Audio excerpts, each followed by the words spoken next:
साथियों, शब्दों की अपनी एक अलग आत्मा होती है। ये समस्याएं भी पैदा करते हैं, समाधान भी पैदा करते हैं। इनका अपना एक अलग तापमान होता है। ये जला भी देते हैं और सुकून भी देते हैं।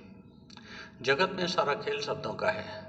शब्द ही साकार है, शब्द ही निराकार, शब्द ही ओमकार, शब्द ही सद्गुरु और शब्द ही परमात्मा। इसलिए जीवन में कहीं आपको सही शब्द मिल जाए तो उन्हें पकड़ लो, जकड़ लो, फिर आपका जीवन सार्थक हो जाएगा। फिर आपको कहीं भटकने की आवश्यकता नहीं पड़ेगी। हमें भटकन क्यों है? हम भटक क्यों जाते हैं? भ्रांति जीवन में क्यों आ जाती है? क्योंकि हम आधा अधूरा सुनते हैं, चौथाई समझते हैं, विचार करने योग्य हमारे पास कुछ होता नहीं और जीवन का आनंद पूरा लेना चाहते हैं।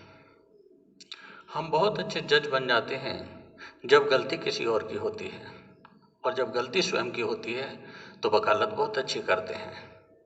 और ये अदालत हर घर में दिन रात चलती रहती है। इसमें फैसले कम, फासले ज़्यादा होते हैं। इसलिए मैं आपसे निवेदन करना चाहता हूँ कि एक एक शब्द को मन लगाकर सुनें, अपने अंतःकरण में ले जाएं, मन मस्तिष्क में बिठा लें, उसे व्यवहारिक रूप दें। आपकी जीवन यात्रा सही ट्रैक पर आ जाएगी। फिर आपको कहीं भटकना नहीं पड़ेगा। आपका हर कर्म आपकी पूजा बन जाएगा। आपकी उपस्थिति ही मंदिर, मस्जिद, चर्च तथा गुरुद्वारे का प्रतीक बन जाएगी। आपने जो भी रास्ता चुना है उसे इस जीवन रथ पर बैठकर पूरा करना चाहते हैं तो इस रथ में अनुशासन और मर्यादा के पहिए होने चाहिए, श्रद्धा और समर्पण की हवा, ज्ञान का प्रकाश, संयम के ब्रेक होने चाहिए।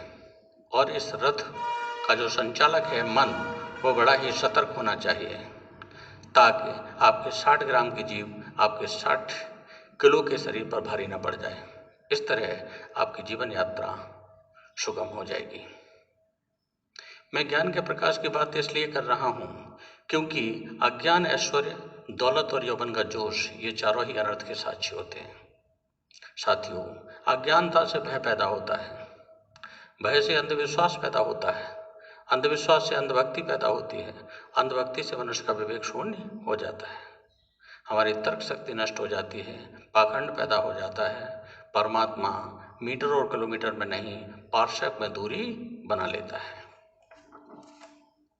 दुनिया का हर व्यक्ति धन दौलत, मान सम्मान, पद प्रतिष्ठा का भोगा होता है।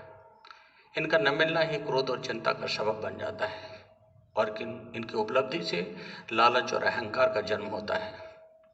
संसार में आज तक कोई ऐसा व्यक्ति पैदा नहीं हुआ जो भौतिकता की चकाचौंध से जिसका मानसिक संतुलन डगमगाया न हो। नहीं कोई यश जन्मा जग माही, प्रभुता पाए जाए मद नाही। प्रभुता एक विनाशकारी प्लेग के समान है, जिसे स्पर्श करती है वही भ्रष्ट हो जाता है। मैं मन को सतर्क करने की बात इसलिए कह रहा हूँ ताकि आपके जीवन में अहंकार प्रवेश न कर सके, क्योंकि अहंकार से जीवन का विनाश ही नहीं सर्वनाश हो जाता है। अहंकार में सब गए धन, वैभव और वंश, ना मानो तो देख लो रावण कौरव कंस। जिस तरह निराशा धैर्य को, मृत्यु प्राण को, असूया धर्म को और काम लज्जा को भगा देता है, ठीक उसी प्रकार घमंड के प्रचंड ज्वाला में इंसान का सर्वस्व जलकर राख हो जाता है।